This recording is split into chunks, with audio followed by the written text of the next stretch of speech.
Bonjour à tous, content de vous retrouver aujourd'hui pour une nouvelle vidéo sur quelque chose que j'avais déjà fait mais que je vais refaire parce que c'était pas forcément la meilleure période quand j'ai fait ça et j'ai plus le même matériel maintenant. Donc c'est sur la projection de vecteurs, ce sera la vidéo un petit peu inaugurale du chapitre sur la dynamique. Vous allez voir, c'est pas très compliqué en fait finalement. Je vais vous apprendre à faire que ce soit pour des vecteurs vitesse ou des vecteurs force, les projections. Avec la petite astuce, je vous fais bien évidemment dans un premier temps une démonstration un petit peu rigoureuse du truc et la petite astuce après qui vous permettra de vous en sortir, peu importe la solution, peu importe la situation, pardon, et évidemment aussi qui vous permettra de faire ça très vite parce qu'en fait c'est pas quelque chose sur lequel vous devez passer beaucoup de temps normalement.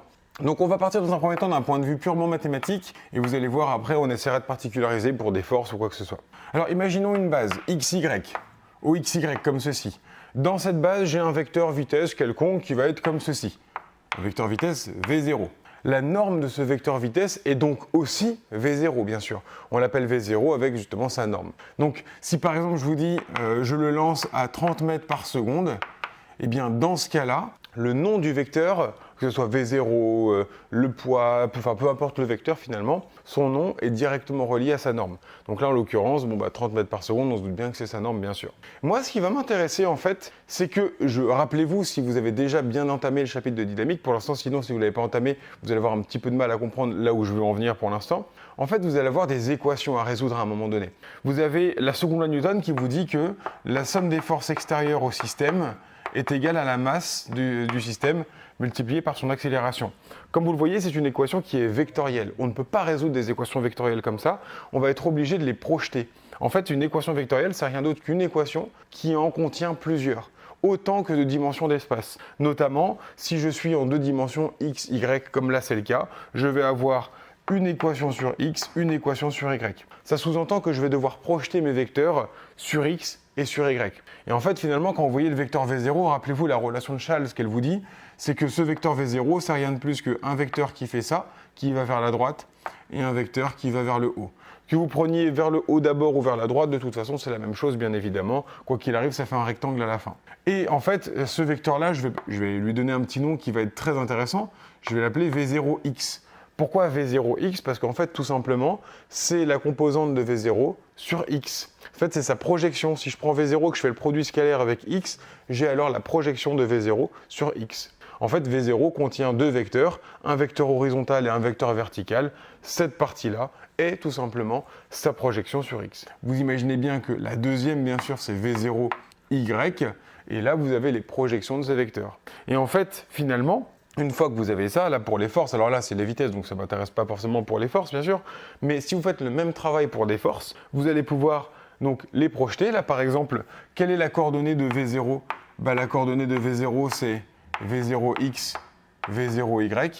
Et bien dans les équations que vous allez pouvoir mettre là, avec, si c'était des forces bien sûr, vous metteriez du coup la composante ici x de la force et la composante y ici de la force. Donc vous avez deux équations qui en fait sont simplement la lecture des composantes de chaque vecteur, tout simplement.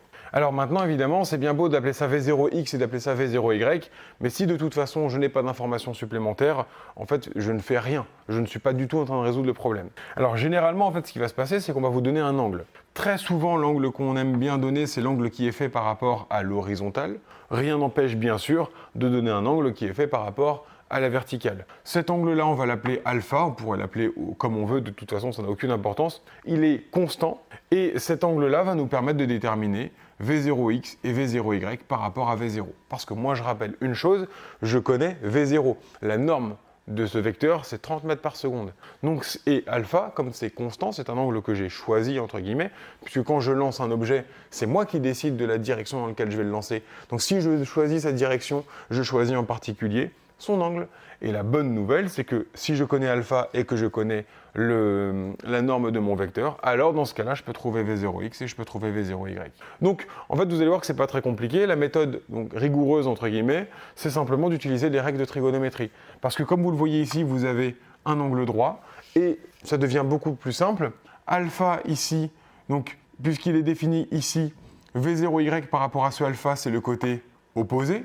Ce côté-là, c'est le côté le plus long, donc c'est l'hypoténuse. Et ici, c'est bien évidemment le côté adjacent.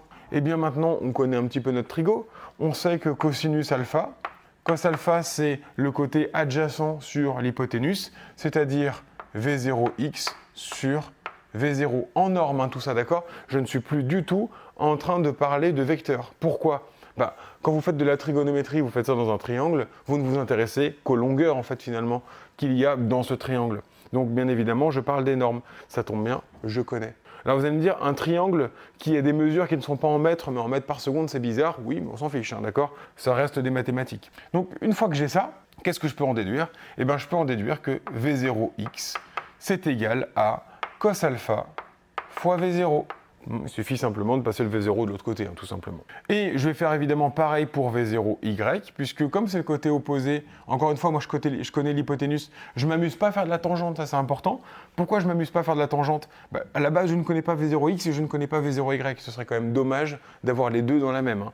Donc, par contre, je connais l'hypoténuse, hein, puisque je connais sa norme, je connais alpha, donc a priori, ce sera plutôt du cosinus et du sinus. Et donc, sinus alpha, c'est donc égal à, eh bien, là ici, V0y sur V0, et parce que sinus c'est opposé sur hypoténuse, évidemment vous l'aurez compris, je vais donc avoir V0y qui est égal à sinus alpha fois V0, et donc notre vecteur V0 s'écrira V0 cosinus alpha, et là V0 sinus alpha.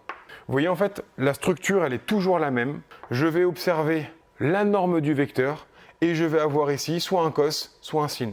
Toujours, toujours, toujours. Une fois qu'on comprend qu'en fait, et pourquoi ce sera toujours le cas? Parce que quoi qu'il arrive, tout vecteur, je peux le décomposer en deux vecteurs, dont un va être horizontal et un va être vertical. Et donc, je vais pouvoir créer, quoi qu'il arrive, un triangle rectangle et donc faire ma trigo. Donc, de toute façon, quoi qu'il arrive, j'aurai forcément V0, V0, cos alpha, sin alpha. Toujours, toujours, toujours. Alors maintenant, la question c'est, évidemment, je peux avoir ici sin alpha au lieu de cos alpha, et donc évidemment ici j'aurai l'autre, j'aurai cos alpha au lieu de sin alpha.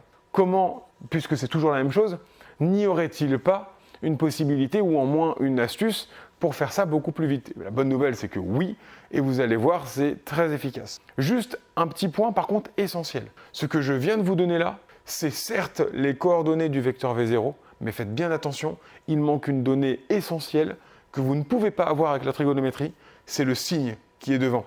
Et oui, parce que le vecteur 2, 2, même s'il a la même norme que le vecteur moins 2, ne va pas du tout dans la même direction. Hein. Le vecteur 2, 2 irait comme ceci, alors que, donc là si je fais une base hein, comme ceci, alors que le vecteur moins 2 irait lui comme ceci. Donc faites super attention. Le signe n'est pas donné dans cette technique. Et dans la technique que je vais vous donner après, n'est toujours pas donné. Donc là, par contre, vous allez voir, c'est très facile à faire. Il suffit simplement de regarder dans quelle direction pointe V0 par rapport à vos axes. Là, ici, je vois que V0 pointe vers le haut, donc il monte un petit peu et va aussi vers la droite. Où va mon X? Il va vers la droite. Où va mon Y? Il va vers le haut. Ok, tout va bien. Plus, plus. Vous allez vite comprendre avec des exemples là où je vais en venir au fur et à mesure. Donc, voilà, maintenant ça c'est fait. Je vais vous montrer maintenant l'astuce qui marche à tous les coups, que je vous conseille de connaître en fait parfaitement, de maîtriser parfaitement, et vous verrez que ça vous fera gagner un temps monstrueux, plutôt que de toujours faire un triangle, etc., etc. Bien évidemment, si un jour on vous demandait la preuve de tout ça, ce qui arrive jamais au bac, mais bon, on sait jamais, si ça arrivait, c'est juste de la trigonométrie élémentaire. Donc j'espère que ça, pour vous c'est clair. Alors voici la technique maintenant pour le cas classique, enfin les cas classiques. De toute façon, en fait, vous ne pouvez avoir que 4 cas possibles et je vais vous expliquer comment ça va se passer. Évidemment, en fait, en réalité, ces 4 cas possibles, c'est en partant du principe que j'ai une base x, y comme ceci. Bien évidemment, je pourrais avoir un x dans l'autre sens, un y dans l'autre sens. Je pourrais aussi avoir éventuellement une petite rotation. Je vous renvoie à la vidéo sur l'exercice du mobile en pente pour régler ce genre de cas un petit peu plus technique quand même, on va pas se mentir. Mais de toute façon, la méthode est toujours la même, bien sûr. Donc admettons que j'ai un vecteur comme ceci. Voilà. Et je vais définir un angle alpha comme ceci. Voilà. Pareil, je peux l'appeler V0, pourquoi pas, ça pourrait être une force, encore une fois, ça peut être n'importe quoi, on s'en fiche. Ma question est, quelle est la projection de ce vecteur? Alors, si vous voulez appliquer la méthode rigoureuse, évidemment, hein, vous faites ici un V0y et vous faites ici un V0x, un angle droit, cos alpha, sin alpha, etc., etc. Bon, en fait, je vais vous montrer une petite technique qui permet d'aller beaucoup plus vite. Ici, vous voyez, alpha est défini entre l'axe y qui a été prolongé et V0. Vous voyez, en quelque sorte, on pourrait dire qu'il est collé. Attention, coller, même si mon angle était défini, je vous montre juste un petit exemple comme ça, si mon vecteur était comme ça, là ici j'aurais aussi dit que alpha était collé, alors que vous voyez, là j'aurais mon x, j'aurais aussi dit dans cette situation-là que alpha est collé à l'axe V0 et à y. Pourquoi coller? En fait, je parle de coller à cause de ce petit symbole qui permet de modéliser l'atome, pardon pas l'atome, qui permet de modéliser l'angle, tout simplement. Donc, quoi qu'il arrive, quand vous avez cette forme-là, imaginez que ça veut dire coller. Donc, pourquoi je vous dis coller, vous allez voir pourquoi. Parce que quand il est collé, comme ici, alors dans ce cas-là, il faudra penser à cosinus. Ça fait une petite redondance au niveau des sons, et c'est quelque chose qui va être facile à retenir comme ça, coller, cosinus. Et donc, vous avez votre vecteur V0, voilà. Donc, on se rappelle de la forme, j'ai toujours dans un premier temps la norme du vecteur qui va apparaître. Et ensuite, est-ce que là c'est cos alpha ou est-ce que là c'est cos alpha? Eh bien regardez, l'angle alpha est collé à l'axe Y, collé cosinus. Donc là ce sera cos alpha sur Y. Et une fois que j'ai le cos alpha, bah, rappelez-vous que le truc, si vous avez un cos alpha, l'autre c'est forcément sin alpha, il n'y a pas le choix. Donc du coup, sin alpha. Encore une fois, pourquoi? Parce que c'est de la trigonométrie. Ensuite, je me pose la question des signes. Qu'est-ce que je vois sur V0? Je vois qu'il va vers le bas et qu'il va vers la droite. Or, X va aussi vers la droite, donc plus, mais Y, lui, va vers le haut. Or, mon vecteur va vers le bas, donc moins. Et voilà, vous avez une projection de vecteur, tout simplement. Alors, j'espère que c'est assez clair, encore une fois. Ce coller ici, c'est juste parce que alpha est défini comme ceci par rapport à la verticale.